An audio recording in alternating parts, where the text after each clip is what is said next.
மேகமாய் நாம் சேர்ந்து போகலாம். பூங்கொத்தை போலவே முகம் வைத்து வாழலாம். நம் சிரிப்பை படம் பிடித்து வாழ்த்து மடல் வழங்கிடலாம்.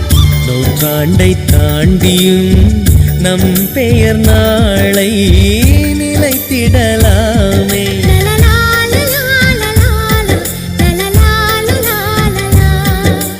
ஹாப்பி நியூ இயர் வந்ததே, அன்பை சொல்லி ஆசையுள்ளம் துள்ளி